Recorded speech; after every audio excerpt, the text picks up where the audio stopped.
toda esa información que en su libro? Es difícil contestar a la pregunta porque a lo largo de los años, sin pensar, sin tener ningún proyecto de libro, sino porque me interesaba el tema, y cuando uno da clases de historia universal del siglo XX, siglo XIX, siglo XX, se topa forzosamente con el problema del antisemitismo. Cuando llega la Segunda Guerra Mundial, Hitler, la Shoah, el genocidio. Pero el tema, a saber, estudiar concretamente y ampliamente una revista jesuita que se llama Civiltà Católica, porque había leído en un libro de Hannah Arendt que cuando nace el antisemitismo moderno, esa revista es una de las voces antisemitas fuertes, y su originalidad es que es católica, no es de tipo anticapitalista o de tipo biólogo racista, con una lectura muy especial de Darwin. Y eso pues me habría unos 3 años para una lectura completa de 100 años de la revista, desde su fundación en 1850 hasta 1950, que me permitió acumular varios cientos de fotocopias de hojas del periódico. Y después, ya leyendo el periódico con calma y analizando los temas, encuentro un tema especialmente espectacular, que es el tema del crimen ritual. Están todos los temas clásicos del antisemitismo, de que son banqueros, de que son comerciantes, de que son usureros, de que se infiltran en los medios masivos de comunicación, que son artistas, que los encontramos en todas partes, que tienen una solidaridad muy fuerte entre ellos. Bueno, los temas banales del antisemitismo, pero un tema que yo pensaba que era realmente de la Edad Media y que había muerto, y me doy cuenta en ese momento que no, y es el tema del crimen ritual, ¿no? Entonces eso sí me obligó, luego si usted quiere precisaré qué es el crimen ritual, pero eso me obligó a remontar en la Edad Media y a seguirle la pista a esa acusación contra los judíos de crimen ritual, acusación que remonta al siglo XII, y ese es lo que llamo la fábula, porque es un mito, no es cierto, pero es un mito indestructible. Entonces eso le da el carácter de fábula. Eso sí me llamó la atención, el título de su nombre. ¿Por qué fábula en lugar de mito? Porque la fábula, bueno, hubiera podido decir mito, pero la fábula es que el mito para los antropólogos tiene una dimensión positiva, ¿no? El mito de Quetzalcóatl, por ejemplo, o el mito de la salida de Aztlán, de las 7 cuevas de Chiconostoc, y la llegada al Valle de México, el águila y la serpiente, ¿no? Son mitos, y son mitos positivos. Entonces habría que, si pongo como título el mito, tendría que decir el mito negativo del crimen ritual. La fábula es claro que es una invención, no existe, no es cierto, una fábula, ¿no? Cuando uno dice una fábula, quiere decir que inventa o que ya está desvariando, está loco, ¿no? Entonces, y lo que me llamó la atención es que esa fábula resultó indestructible, porque tan pronto como nace, las más altas autoridades de la Iglesia, hasta el Papa, y teólogos y santos como San Bernardo, dicen, no es cierto, no existe, es una fábula, lo que de por sí es grave, pero además es una fábula mortífera, porque lanza al buen pueblo cristiano, a los cristianos del pueblo, contra los judíos, y a veces hasta los matan, porque creen que los judíos, y ese es el crimen ritual, sería el crimen ritual, en Semana Santa se roban un niño cristiano chiquito y lo matan, y lo degüellan y usan su sangre para fines religiosos. Por eso se llama ritual, ¿no?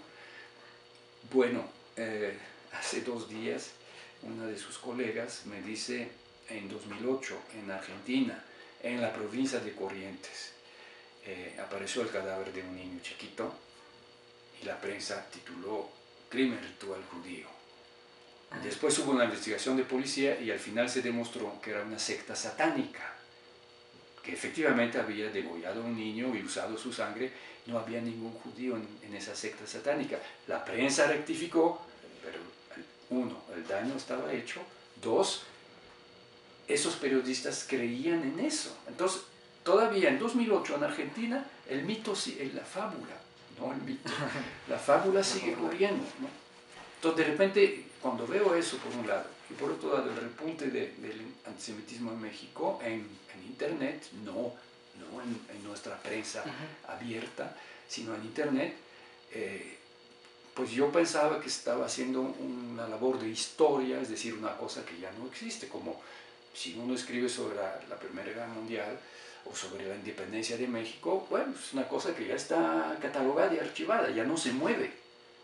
Y ahí sí se ve que el antisemitismo se mueve y la acusación de crimen ritual todavía se mueve. Y eso sí es preocupante. Bueno, entonces, culturalmente, a través de esto, de los años que se han venido el crimen ritual y la convergencia entre el judío y el cristiano, supongo que culturalmente entre los dos se han permeado su cultura. ¿Qué podría decirnos que se ha permeado de la cultura tanto cristiana a la judía y viceversa? Me limitaré a lo religioso. A veces, y es muy normal, no tenemos por qué, digamos, con excepción de los especialistas, de los historiadores de religión, no tenemos por qué saberlo. Pero la gente piensa, curiosamente, tanto los cristianos como los judíos, piensan que el judaísmo de hoy es el mismo judaísmo de hace 2000 años, de cuando nació Jesucristo, y después de la muerte de Cristo nació la iglesia cristiana. Y en realidad no es así. El judaísmo de hoy se ha desarrollado, es bastante diferente del de hace 2000 años, y se ha desarrollado en un diálogo conflictivo permanente entre la iglesia y, para simplificar, digamos, la sinagoga, para decir los judíos, ¿no? Y eso se ve hasta en las sinagogas que se construyeron en el siglo XIX y en el siglo XX, tanto en Europa como en Estados Unidos o en México, que se parecen mucho a los templos cristianos. Cuando en tiempo de nuestro Señor Jesucristo no había sinagogas. El único edificio era el templo de Jerusalén, el gran templo de Jerusalén que todo judío intentaba visitar por lo menos una vez en su vida, ¿no? Como ahora los musulmanes tienen la peregrinación a la Meca. Todos no lo pueden hacer, pero lo ideal sería que una vez en su vida hayan ido a la Meca. Bueno, así era antes. Entonces, al principio, incluso por lo menos a lo largo del primer siglo, existió una iglesia judeocristiana, la iglesia de Jerusalén de Santiago, del obispo Santiago, donde judíos que seguían practicando la circuncisión, practicando los ritos alimentarios de los judíos, de no comer puerco, de un calendario de fiestas, eran al mismo tiempo judíos y reconocían que Jesucristo era el Mesías y era el Hijo de Dios, ¿no? que era la gran novedad. Pero luego los romanos, hay una insurrección nacional judía contra los romanos que ocupaban Palestina, y los romanos, terrible, muy violenta, una represión romana fuertísima, destruyen el templo de Jerusalén y el templo no se ha vuelto a reconstruir, jamás. Y entonces empieza la dispersión del pueblo judío y lo que era un diálogo, una compenetración entre judíos y cristianos, a partir de ese momento se transforma en competencia. Es decir, tanto la iglesia como la sinagoga que nace en ese momento dice: o eres judío